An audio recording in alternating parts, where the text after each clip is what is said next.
ginagawa ng tao. Kasama kita, kuya. So, pagkaahon siguro, galing sa ilalim ng dagat,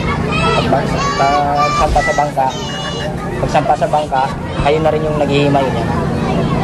Tuturuan niyo, kuya, kung paano mag-imay. Sa gitna ng laot, mainit. Kaya, nasanay na, sumahi ka. Browning kulik. Okay lang yan, okay lang yan.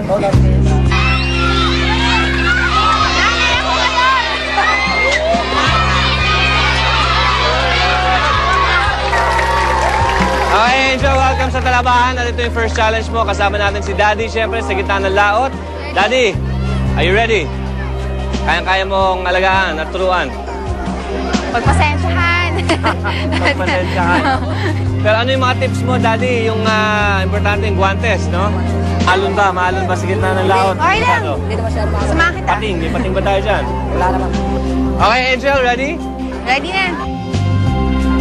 Hindi ko talaga alam kung anong gagawin niya. Saka, may feeling ako na mahirap yung kapagawa sa akin ganun. Sakay ng bangka ni Mang Jerry, humalaot na ang anghel sa lupa.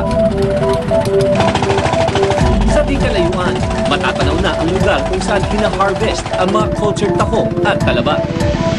Mas natuwa ako dahil na-challenge talaga ako kasi gagawin ko yung isang bagay na hindi ko pa talaga nagagawa. Saka tingin ko, hindi ko gagawin. Pinanood muna ni Angel kung paano kinukuha ang mga tahong. Ang paghango dun sa taong, siyempre, sisihirin mo yun sa lalim. Tapos, pipitasin mo siya. Maya-maya pa, iniahon na ang mga tahong at talaba. Kaya Angel, be ready! Ang next step, kailangan daw itong linisin. Kaya ang ating anghel, sineryoso ang paglilinis. Himay ko. Eh, syempre, challenge, diba? Hindi papayag. Gusto nila mahirapan. Kasi nakangiti lang ako. Kasi nag-e-enjoy ako sa ginagawa ko kahit